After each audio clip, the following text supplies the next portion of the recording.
After Canada's devastating Olympic defeat to the United States, Coach Jon Cooper criticizes TV-driven regulations. The Olympic overtime regulations are to blame for Canada's defeat by the United States. According to Jon Cooper, the Olympic format is 3-on-3, in contrast to the Stanley Cup playoffs and the Four Nations face-off, which include 5-on-5 overtime. This is intended to decrease shootouts and speed up overtime periods. The NHL regular season also makes use of it.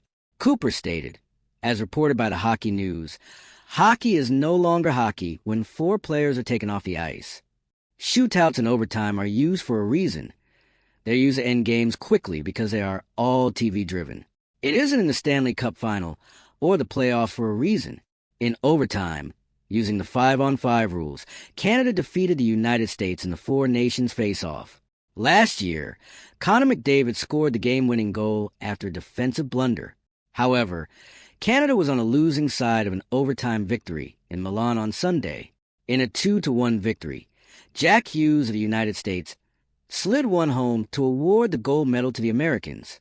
After the Canadians had dominated the last 2 quarters, Hughes' goal came 141-3 on 3 play. Canada had numerous opportunities to put a stop to it through regulation and render the overtime regulations obsolete. However, Cole Makar's goal in the second period was its only goal. The Americans won thanks to an incredible 41 saves from U.S. goalie Connor Hellebuyck, the current NHL MVP. The United States won its first gold medal since the Miracle on Ice in 1980.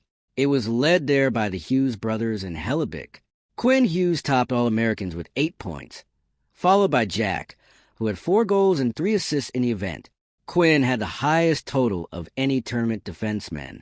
As the United States lost 6-0 in Milan, Hellebuyck also had the highest save percentage of any goalie at 95.6%, with 13 and 10 points. Respectively, McDavid and Macklin Celebrini topped all Canadian players. McDavid won the Olympic MVP award as well. However, the United States took gold, so it didn't matter.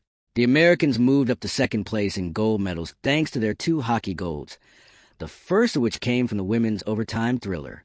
The United States finished second with 12 gold medals, behind Norway's 18 total. In the end, this gold medal game will be remembered for 2 things: a razor-thin finish and a rule debate that refuses to fade. Canada can point to structure, possession, and missed chances in regulation. Jon Cooper can question whether 3-on-3 overtime belongs in a championship setting. Those arguments carry weight, especially in a sport where tradition matters deeply. But the scoreboard tells a simpler story. The United States adapted the format in front of them and executed when it mattered most. Connor Hellebuyck delivered a performance worthy of a final, and Jack Hughes finished the one chance that defined the night. Championships often come down to a single moment, and the Americans seized theirs. Rules can shape a game, but they do not score goals or stop pucks. Both teams knew the format before overtime began. One adjusted faster. For Canada, the loss will sting because the margin was so small. For the United States, the victory represents more than a medal. It signals depth, composure, and a generation of talent capable of delivering under Olympic pressure. Debates about overtime formats will continue. Rivalries will intensify. But history records outcomes, not hypotheticals. In Milan, under the brightest lights, Team USA earned gold, and that fact stands beyond argument.